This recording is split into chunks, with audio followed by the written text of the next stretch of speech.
Who would have thunk it? Week 18 and the Lions and Vikings going for 15 wins. Luke, you had no idea, did you? No, I did not. You did. I wouldn't go that far, but here we go. Lions and Vikings for all the marbles.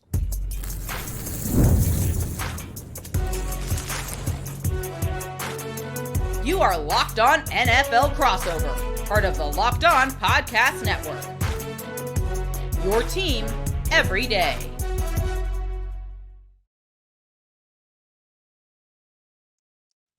What's good, everybody? Matt Dery with you and Luke Braun. Locked On Lions, Locked On Vikings for Week 18, the Thursday crossover, brought to you by our friends at PrizePicks. PrizePicks brings you every Thursday crossover. Go to PrizePicks.com/LockedOnNFL. Download the app. Use the code LockedOnNFL as well to win $50 instantly when you play $5. This is incredible. This could be the biggest game in NFL regular season history. Never before have two 14-win teams gone at it. First time since 93, heading into January of 94, where you had the number one seed up for grabs in the last week of the season. We're here to break it all down. Again, Luke Braun from Locked On Vikings, Matt Dery, Locked On Lions. As Detroit will host Minnesota on Sunday, 1 o'clock, or I should say 8:20 Eastern, 7:20 Central. Luke, it's great to see you, brother. This is crazy, right? No one expected this. But this is how it should be. And I know Dan Campbell's excited for the Lions to go through this, but what are the thoughts of the Vikings right now as they have a chance to get the 1 seed and go on the road and shock the world? It's funny. So they just posted, as of this recording, they just posted their weekly field access segment, which is kind of a sound FX segment that they do after wins. And right after the game against Green Bay, it's Harrison Phillips is talking to a teammate and he says, well, that was the game before the game.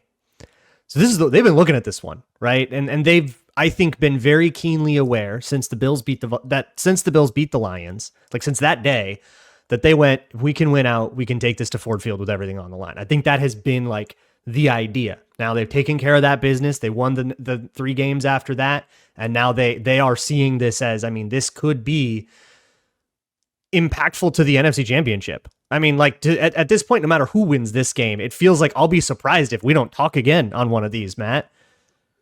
Let's get to the big heart of the matter here, though, Luke. You swept Peter Bukowski. That's all Lions fans care about.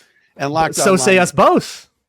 Yes, I mean you and I together went 4-0 against Pete. 4-0 against Pete. That in itself is got to get Lauren one in a meaningless week 18. Get some hope over there. Oh my goodness. Like, it's so funny, like the NFC North preview that we did. Like go listen to that, everybody. I was unbelievably wrong in that. Like I was so down. I was like, we're surviving here. Like I'll be happy if we win 6 and look respectable.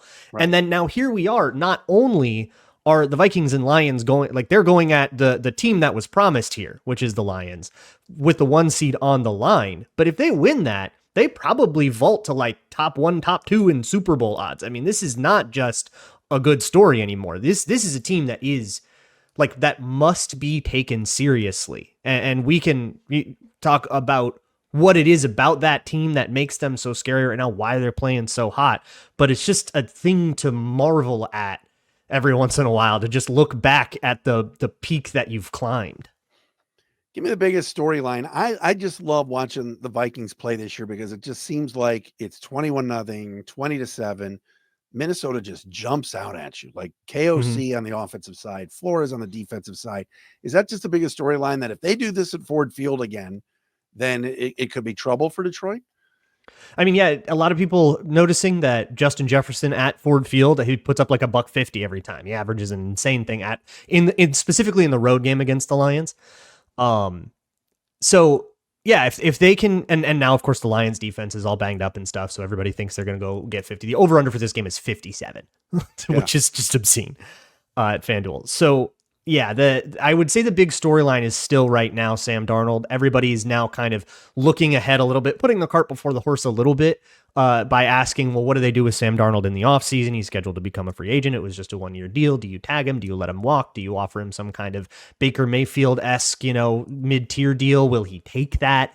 All of those questions I think are better to be asking in, February and March when you're actually looking at it, and because there's games to be played here.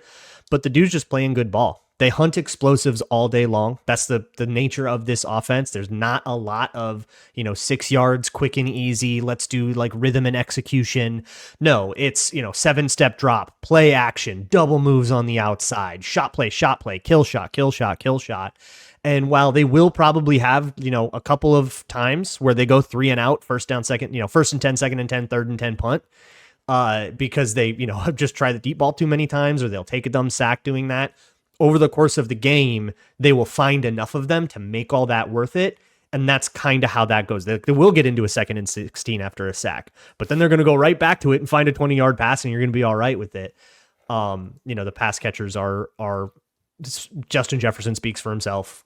Addison, Hawkinson, they're all threats. And Darnold has been able to find the holes in the coverage, or to find the guy that found that leverage, to go through those peer progressions 1, 2, 3, 4, 5 really fast, and the O-line's holding up as well. Everything's clicking. Luke Braun, Locked On Vikings. Matt Dery, Locked On Lions. Talk a little Minnesota first, and we'll get to the Lions and certainly some storylines. How about on the defensive side, Luke? What's impressed you the most? Everybody's talked Flores v. Ben Johnson. You and I did weeks ago, but who's standing out right now, and how have they been able to play good football? Yeah, well, that matchup has favored the Lions, the last 3 times. Ben Johnson has found a way to move the ball on Flores, and the Vikings haven't beaten the Lions since week 3 of 2022. So, yeah, that's the matchup that everyone hypes up, but Flores, I think, is still looking for his first W in it. But the key is pressure, and I mean that both in the literal sense of the kind you chart, but also the kind of atmospheric sense of there is a lot of chaos going on, and you're trying to take people out of their comfort zones and then hope that they make mistakes. I think watching the Packers game is a great example of that, because what does Jordan Love do when he's under pressure? Well, he leaks out and he throws an idiot back football that falls incomplete, inaccurate. He throws a lot of interceptions that way. That's exactly what the Vikings wanted. Every time they got Jordan Love on the run, they like that. What the Lions have done against the blitz is get the ball out quickly, but they're uniquely one of the only teams in the league that can do that without shortening the offense, and they still get to push it deep, which means guys have to be really precise about the way that they drop, the way that they do their zone drops. Guys have to be really good in the first few steps of coverage, and in the last few games they haven't been. Guys get open, Lions move the ball. So yeah, that's I guess the crux of this one to me is kind of those first couple seconds of every play. If you can survive past that, then it's favor Vikings. But I think the Lions have been able to do what they need to do quickly. And you got to get that ball out, and Goff's got to process and do all the same. He's been doing it all year. But it's more than just they blitz a lot. It's that there's a lot of disguise. It's that there's just a lot of things that make you feel like you have to rush your process. And if you can get NFL offenses to start hurrying, start rushing, not going fast, rushing, then they start making mistakes. And the Vikings have been the beneficiaries of that. Tell me about Aaron Jones's injury. I know the Lions fans that watched that Green Bay Minnesota game saw him go out. What's the latest? What do you expect for Sunday night? He said he's playing. Quad contusion, just got a little bruised up, and Cam Akers was playing well. So they said I think he could have gone back in if the backup running backs were like failing, but Cam Akers was playing well. They let him chill there, and Akers ended up making the game icing catch. So they got kind of rewarded on that. But he went up in front of media on the practice field on Wednesday and said he's playing. Let's talk a little Lions and get the Detroit perspective from this one. Luke will pepper me with a few things. We'll get into that coming up next. Battle for the NFC's top spot. The battle for the NFC North is on the line Sunday night. Matt and Luke with you on a Thursday crossover, brought to you by our friends at PrizePicks.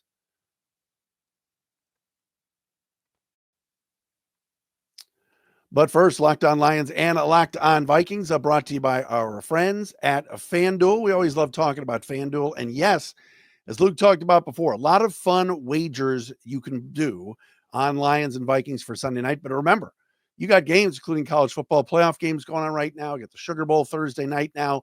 Due to everything that went on in New Orleans, you want to put some money down on all these games, you can do so at America's #1 sportsbook. NFL playoffs are almost here too. Not too late to get on this regular season action for Week 18, because right now, new customers can finish the season strong with $250 in bonus bets if your first $5 bet wins. FanDuel has so many ways for you to pick up that dub. Love betting on which players will score a touchdown, how many points each team will score, totals, everything else, player props, and more at FanDuel. Visit FanDuel.com to join today. That's FanDuel.com for your chance at $250 in bonus bets. Make every moment more with FanDuel, the official sportsbook partner of the NFL.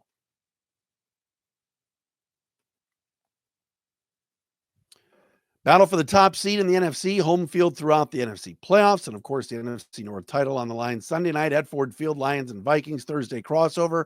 Matt Dery, host of Locked On Lions. Luke Braun, host of Locked On Vikings. I'll start real fast, Luke, and then you'll throw some stuff at me. But the biggest storyline for Detroit is, will Alex Anzalone play? That is the biggest storyline, because the Lions linebacker has been really, really good. He's been out the last 6 weeks with a broken forearm.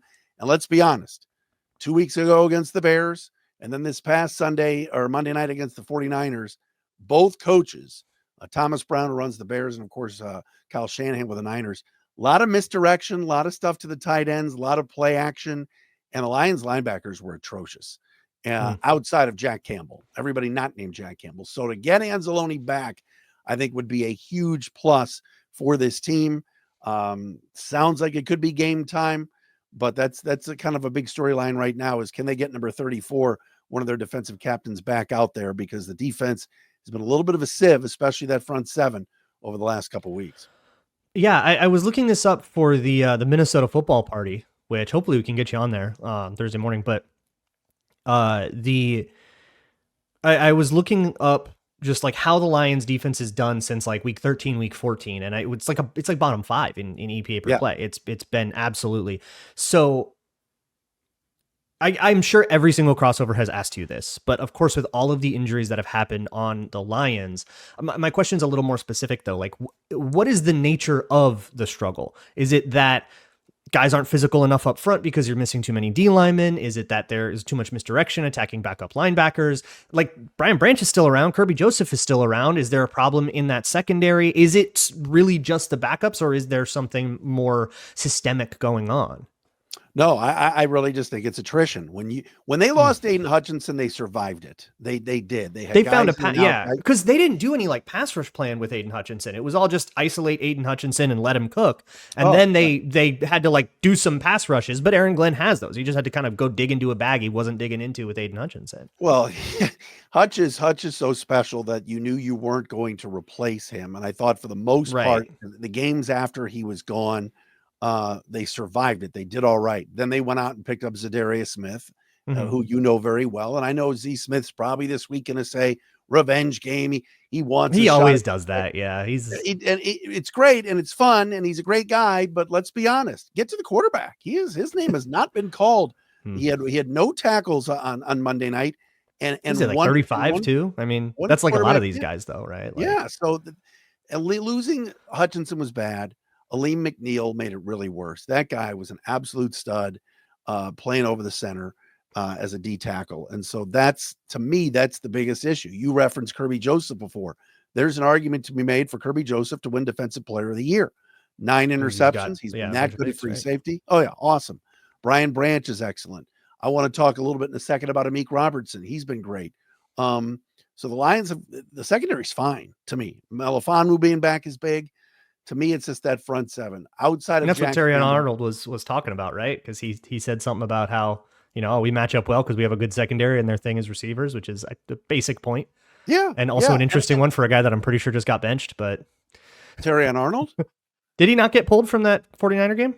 No, he's fine. No, he's fine. I think the biggest thing I think he was out for a play, but I think the biggest issue is he's just young. I think his PFF grade is lower than I think it should be, but I'm not worried about him. I don't care about that. I'm worried about anybody guarding Justin Jefferson. My concern is Darnold sits back there and has all day. Can Smith get to him? Where's Josh Pascal been? DJ Reader, any of these guys on the interior, Muhammad, they've got to find some way to get to Darnold. And if it means blitzing, which is what Aaron Glenn did in the second half against Purdy, that might be where they have to go. So how would you attack it then? If the secondary is good, how would you, like, if you were on the other side, if you were in the room with Kevin O'Connell, what would be the strategy du jour? What have teams been doing to like fully maximize any like matchup advantages that they have up front. Well, I'll tell you, like I said, what the Niners did this past Monday night, if you want to use the last game, because I think it was Sparky Anderson, the legendary manager of the Tigers many years ago, he always said, you're only as good as your last game. So, let's just put it in perspective. Kittle on crossing routes, Hawkinson can run the exact same stuff. And that could be an issue this weekend. Yeah. The Lions went out and got Quan Alexander off the scrap heap off the street. They gave him a try. He's now been demoted to practice squad. They went out and tried Jamal Adams. Now he's been let go. It's been a cavalcade of guys, especially outside of Jack Campbell at linebacker they've tried. So if you're Kevin O'Connell, also you want to put Justin Jefferson in a position to go up against Amik Robertson. And it's not because Amik Robertson is not good. He's been fantastic, to be honest. I just think it's a size advantage thing. Yeah, you can't grow inside corner, having to play outside because of the Carlton Davis injury. And so now, and this is my biggest thing, and I want you to watch for this, Luke, and we're going to talk about it the rest of this week too. My biggest issue is not if Amik can hang with Justin Jefferson. I think he can and do okay. My biggest thing is, does Justin Jefferson get under his skin to the point of drawing a very big taunting flag or unnecessary roughness? Because when Amik Robertson, who plays with an edge and plays with a lot of trash talk, which I like, but occasionally crosses that line. And if it's a big 3rd and 15 and the Lions think they have a stop and all of a sudden a late flag comes up and it's because Amik was barking at Justin Jefferson, that could be costly. Watch for that. That's something that scares me a little bit, is some sort of extracurricular stuff with him. There was a play this past week against the Niners where he hit a Niner receiver out of bounds, talked a little trash to him, and Dan Campbell actually grabbed him almost like, hey, look, you made the play. Just move on to the next one. Yeah. If they're smart, they'll find a way of Justin Jefferson getting underneath his skin, because Amik can hang with him. He can, it'll be physical and everything else, but it's the stuff afterwards that could be costly. There's an interesting trend with the Vikings. They lead the league in DPI yardage by like a lot. And I don't think that that's like a matter of luck. I think that that's the way that teams have chosen to guard a smaller receiver like Jordan Addison and somebody like Justin Jefferson. If you don't get physical with him, and the Lions definitely know this, if you don't get physical with him, then he has his whole tool bag. But if you can knock him off of rhythm, if you can hit him a little bit, some of that very detailed technical stuff that he does to get open no longer is available, and you can like stymie him that way. The problem is, to do that, you got to be physical downfield, and that gets you flags. So a lot of times teams have just sort of resorted to just trying to get away with towing that contact line. And then suddenly, it's a 45-yard DPI. Like the Vikings have done that a lot. But I do want to just real quick get a sense for where the offense is at. No David Montgomery. Doesn't seem like that's too big an issue. Jahmyr Gibbs, very good runner. You just have to give him more reps now.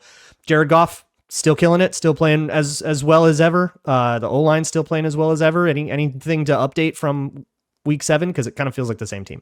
No, the offense, even without David Montgomery, I'm surprised at how good it's been. It's gotten better every week. Jared Goff is playing at such a high level. His passer rating, it seems like it's over 130 every week. This past Monday night, like we talked about, the Niners came out and threw a couple of punches and said, we're here. It's Monday night. I know we're not playing for anything, but watch this. We're still a pretty good football team. Lions took the punches, trailed early, and then the offense said, all right, let's run a hook and ladder to Jameson Williams. Let's run a pre-snap motion, JMO, quick toss for a touchdown. Let's have St. Brown on a couple of pick plays, get free.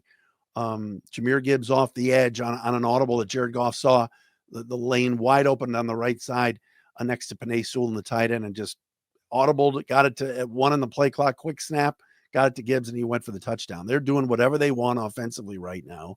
And it's pretty scary good how good the Lions offense has been. And they're going to have to carry him, because I figure, and we'll talk about this at the end of the show, but I figure this is going to be first one to 45. Maybe wins this game. I mean, it's the reason the over-under is so high. It's going to be a shootout, and Goff is playing at such a high level, and especially on that fast track at home on the carpet. I think they're going to be I think they'll be in good shape. Well, yeah, this is, I don't think we have to tell the stakes to anyone, but in case you live under a rock, winner gets the bye, loser travels to Tampa, maybe LA, and has to go on the road for their whole playoff journey. But that might mean that these teams meet again, and this game is for where that one gets to be played. So there is quite a bit, and everybody in both buildings is keenly aware of that. No question about it. All right, let's get some keys to this game. How did the Vikings win? How did the Lions win? We'll do that in a couple of predictions coming up next as well, right here on a Thursday, Locked On Lions and Locked On Vikings. It's the Thursday crossover.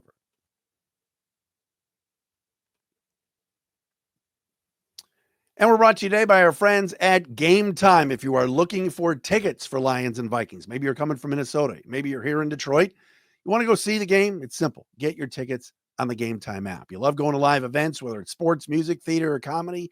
One of my favorite memories was a concert that I went to a couple of years ago with my daughter. We went and saw SZA. We're going again this summer. The energy and excitement, unforgettable. Now, Gametime makes it easy for you to get tickets to any of this stuff, all right? Use a new feature as well, Gametime Picks. This feature filters out the fluff to show you only incredible deals on great seats, so you don't have to waste time searching through thousands of tickets, all right? Looking for tickets for Lions and Vikings? Get them on Gametime Picks. It is simple and easy. Plus, the app's all-in pricing shows the total cost up front, so no surprise fees at checkout. Take the guesswork out of buying tickets with Gametime. Download the Gametime app, create an account, use the code LOCKEDONNFL for $20 off your first purchase. Terms apply. Again, create an account, redeem the code LOCKEDON NFL for $20 off. Download Gametime today. What time is it? Gametime.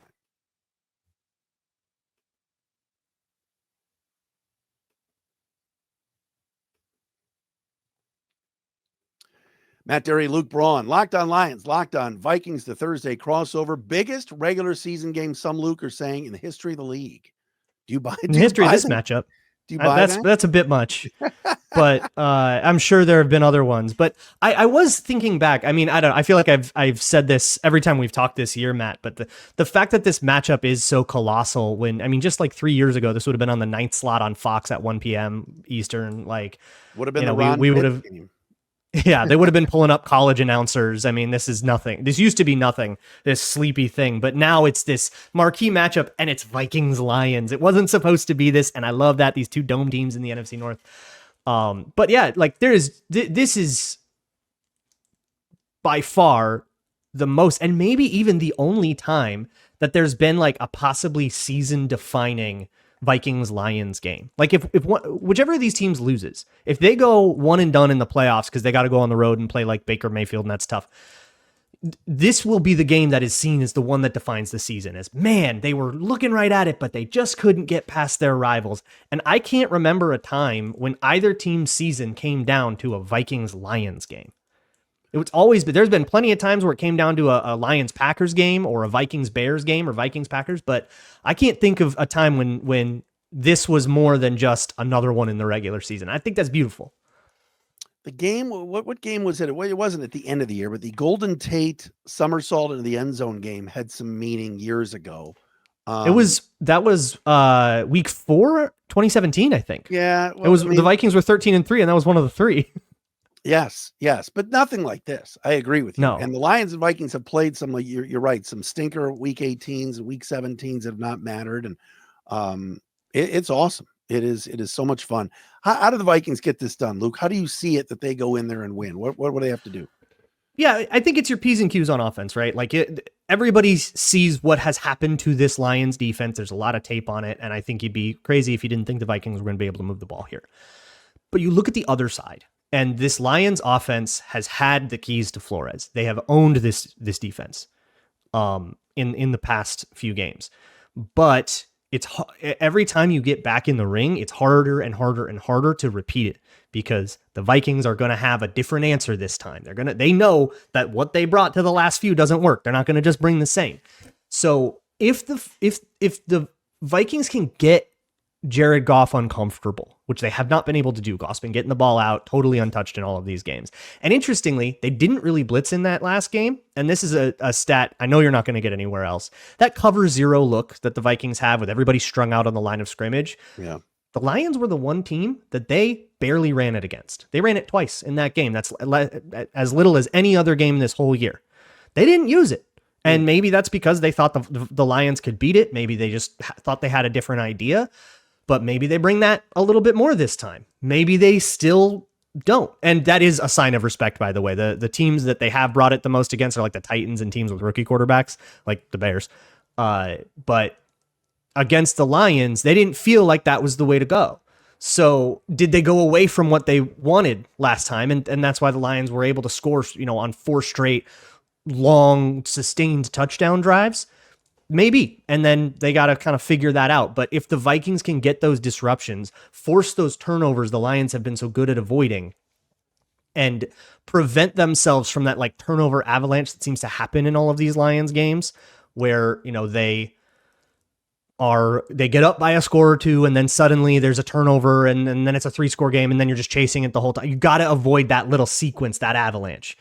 And the Vikings have given that avalanche to other teams. So if one of those happens to one of these teams, that could be the key. Just who gets that nice streak, that one, that crazy quarter where you're going out of it and all of your beat reporters are tweeting about how much of a disaster that quarter was. Or will this be a little bit more back and forth and stay on the knife's edge for the whole time? Yeah, I mean, I really, truly see this as a track meet. I think, number one, Dan Campbell, I think this is for Coach of the Year. I think the winner of this game wins Coach of the Year. Maybe. Although those odds are off of FanDuel already, so I think it might already be a little decided, but perhaps. So I think Dan Campbell's still got to be himself in this game. And if there's an opportunity for 3, but he knows right now our defense isn't getting it done and I got to go for it, just still be yourself. That, number one, is a key for me. Number 2, I said it earlier. There's 2 guys out there right now that could get flagged for being too, overhyped in this game. And that's Darius Smith, discipline, who's always out for blood against the Vikings because he thought he got screwed over by them and Green Bay. And like I said, Robertson and Jefferson, I think is going to be just a knockdown, drag out street fight, those 2. So are they going to man it up? Are they going to leave that matchup to happen, or is this going to be more of like a zone thing? I think Aaron Glenn's who he is. I think he loves man, and I think he wants to put his guys. Look, Justin Jefferson in a zone where he gets the ball and goes could be scary too. Yeah, like the Lions play without fear. So good. Like that's the Dan Campbell thing. They play without fear, and everybody else has played with fear against the Vikings. When you play with fear and you contract and you do a bunch of perimeter screens and you try to, live in your quick game and off defensively, you bracket Justin Jefferson because you're scared of him. Everything that the other teams do that plays into the Vikings' hand, they do out of fear. And the Lions say, all right, Justin, you can get your 150. But we're going to try to win the game anyways. That has been, I've gone on these crossovers all season, Matt, and I've said, well, here's how the Lions did it. So maybe you want to go take that. I think that's the reason the Lions have become so good is that lack of fear. And I do think that it sort of neutralizes some of the stuff that's worked so well for the Vikings all season. And I'll say, no, I think you're spot on, Luke. And I think the biggest, another key just real fast is ball control. The Lions offensive line is so damn good. And if they can push Minnesota around a little bit, Gibbs, Craig Reynolds, Jamar Jefferson, the 3 backs that they used and utilized well Monday night, can keep Minnesota and the guys we talked about, Addison and Hawk and Jefferson and Darnold off the field, Aaron Jones, that'll be a plus. The Lions have to continue to run the football and do what they do. Do you have a prediction? Do you think your boys are going to do this? I have no idea. The over-under is insane. This game is going to be insane. I know better than to try to predict it. I know. I will say, I'll give you one more key though, to this one. And that is how the Vikings align their safeties. Last game, they aligned their safeties in a lot of too high. They love to align too high. They do this all the time. And to some degree, this happens to them in every game where teams will run the ball a little bit because they got to get a safety to fill in the alley and they can find the gap. That's the safety's gap. That works a little bit. They basically accept that as a cost of doing business for the coverages that they do. But the Lions really took advantage of it in that first game. So if the Vikings can either do better out of 2 high run fits, which is a little bit like saying, well, why didn't you just win more games? Like way easier said than done. Or do they kind of bite that bullet, get Harrison Smith in the box a little more, get Josh Metellus in the box a little more and try to fit these things up a little bit stronger? Since the last time we played, there's been a sort of breakout of an unknown guy named Jalen Redmond. He's good for a couple of really awesome, like knifing TFLs a game. So maybe he becomes a different thing, but that might be a key to slowing down this run game. I think the only thing that feels obvious is that the Vikings offense will work and the Lions offense has worked the last few games. So it feels like this is going to be bit of a track meet. If it's not, then somebody, either Aaron Glenn or Brian Flores, figured something out. Lions going for the season series sweep, of course, winning in week 7, as Luca talked about before, on a Jake Bates field goal at the Horn. I'm going to keep my prediction also for later on in the week. I'm with you. I have no idea either, but I'll tell you this. I don't need to try to guess I don't need to tell you in advance what's going to happen. You want to sit down and watch this game. Why would I spoil it? Ford Field's going to be rocking. It's going to be crazy. Oh, yeah. And I can't And the All Blacks? That's what it sounds like. The Lions. Yeah, they tweeted the Lions. They were going to wear official their account tweeted old throwbacks, but it sounds like they're going to go to the black, and we'll see what that does. If they lose this game in those black uniforms, I can guarantee you never see them again. Oh my God, yeah, that's so cursed. Luke, great to see you. Thanks, brother. Cheers. One of the best. Luke Braun with us, Locked on Vikings. Check him out at Luke Braun NFL. Matt Dery with you, Locked on Lions at Dery Speaks. The Thursday crossover brought to you by our friends at PrizePicks, the biggest regular season game in the history of the NFL.